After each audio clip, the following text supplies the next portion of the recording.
Guys, welcome back to my channel. તો આજે છે રાંધણછઠના દિવસે તો બસ રસોડામાં ખાવાનું જ બનાવ્યા કરવાનું હોય છે. તો જો આ બાજુ મકાઈના વડાની તૈયારી થઈ રહી છે, આ બાજુ શક્કરપારાનો લોટ બાંધવાની તૈયારી થઈ રહી છે. તો શક્કરપારાનો લોટ બાંધાઈ ગયો છે. હવે અમે બાંધી દીધો છે ખસ્તા પૂરીનો લોટ અને એવામાં લાઇટ જતી રહી છે. હવે અંધારામાં બનાવીએ છીએ.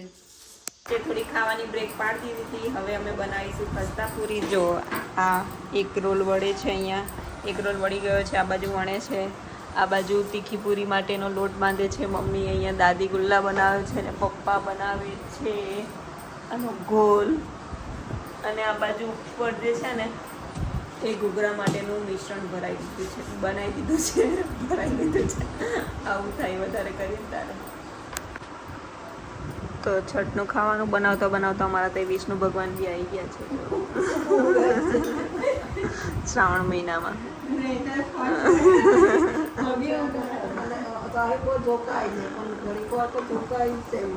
ચાલતો નહીં. તો હવે પડવાળી પૂરી બની ગઈ છે. હવે મીઠી પૂરી એક આની માટે અને એક અમારા ઘરમાં બે મીઠા લોકો છે, એ લોકોને મીઠું ખાવા જોઈએ છે. તો મીઠી પૂરી બનાવીએ છીએ એ લોકો માટે. તો હવે વારી ઘૂઘરાની છે.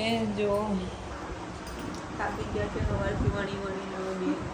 સવારે કેટલા હારા મોડા હતા, અત્યારે વચ્ચે બ્રેક બી પડી ગઈ છે. ભૂખ લાગી ગઈ બેઠા બેઠા પણ. તો તરીને અમે લોકો થાકી ગયા છે એટલે હવે ટી બ્રેક. હજી આટલા મહિના છે.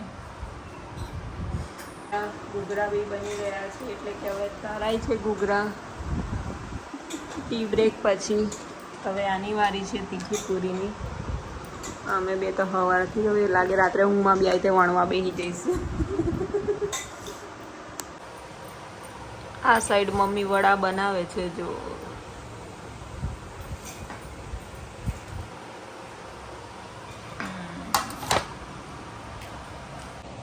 તો અહીંયા આપણી આ મસાલાવાળી પૂરી તૈયાર થઈ ગઈ છે.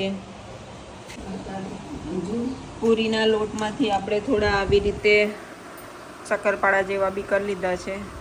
આ આપણા શક્કરપારા છે, આ આપણા ઘૂઘરા છે, આ મીઠી પૂરી બનાવી અને આપણા વડા. આપણે નમકીન પારા બનાવ્યા છે, એટલે કે નમકીન શક્કરપારા. આપણા પાત્રાના રોલ પણ બાફી દીધેલા છે, એટલે હવે આપણે એને કટ કરીશું. અને સરસ રીતે કટ કરી દીધા છે. જો કેટલો મસ્ત રાઉન્ડ બનેલા છે. અહીંયા પાત્રા કેટલા સરસ મજાના દેખાય છે. હવે આપણે એને ફ્રાય કરીશું, એટલે બારડોલી વાળાનું હોય પાછળ પાડી દેશે, એટલા મસ્ત બનશે. તો આ પાત્રા તો બારડોલીના પણ બાપ છે, કેમ કે અમારા બાપાએ બનાવ્યા છે. એટલે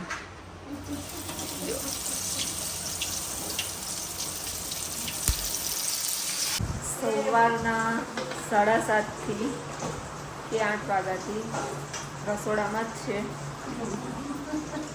જો કેટલા વાગ્યા છે, 5:30. અને હજુ તો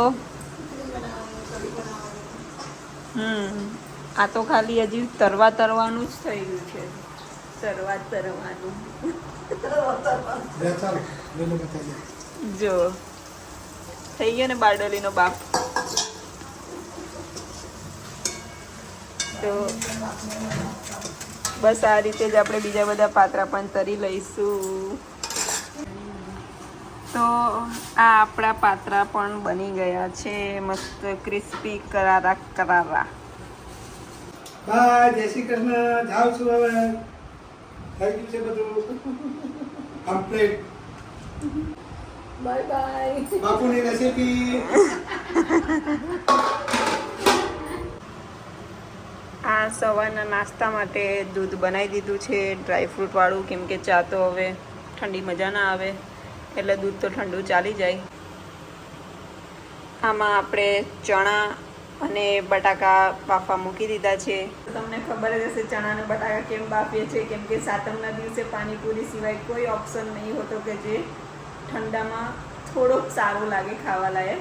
તો પાણીપુરી તો બધાના ઘરે સાતમના દિવસે તમારા ઘરે બી બને છે ને. તો ચલો હવે આને થવા દઈએ. હવે રાંધણ છઠનું બધું બની ગયું છે એટલે હવે લાસ્ટમાં અમે લોકો પ્લેટફોર્મ સાફ કરી દઈશું એટલે આ એન્ડ થઈ જશે. જો આ બધું કરી દઈએ એટલે પતી જાય. હવે ઉપરના પ્લેટફોર્મ પછી નીચે કિચનની વાડી છે, કચરો વાળીને હવે પાછું ધોઈશું રગડીને ચાલશે. હવે તો હવે બેસી ગયા છે રગડવા માટે અમે લોકો. સાબુવાળું પાણી કરીને જો સુબહ से काम कर रहे हैं. 12 કલાકથી ઉપર થઈ ગઈ. રસોડાની બહાર નથી નીકળ્યા. સવારે 8 વાગ્યાથી રસોડામાં છે. અત્યારે વાગ્યા છે જો કેટલા વાગ્યા છે 9:15. તો પણ હજી અહીંયા જ છીએ. આવી હોય છે રાંધણછઠ. તો જુઓ કિચન એકદમ મસ્ત ચકાચક થઈ ગયું છે. ચકાચક કરી દીધું પણ અમે ચકાચક ન કરાવ્યા એટલે હમણાં નહીં લીધું ત્યારે સારું લાગ્યું છે. જો 10 વાગ્યા છે. તો હવે બસ હવે આ જે ગેસ છે એની હવે આપણે પૂજા કરી દઈશું એટલે કે ચૂલો ઠારી દઈશું. ચકાચક ગેસને અમારા ભાભીને પહેલી છે આ અહીંયા રાંધણછઠ એટલે દર વખતે તો હું સાથીઓ બનાવું છું. આ વખતે એનો વારો રાખી દીધો છે. નહીં 5 કરી દે.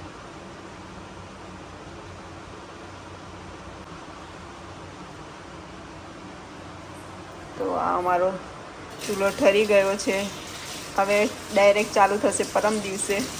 તમને બધાને પણ રાંધણછઠની અને શીતળા સાતમની ખૂબ ખૂબ શુભેચ્છાઓ. તમે બી અમારી જેટલું જ કામ કરો, અમારાથી ઓછું કરશો એવું લાગે જ છે. તો વિડીયો ગમ્યો હોય તો લાઈક, શેર અને સબસ્ક્રાઈબ જરૂરથી કરી દેજો. Bye bye.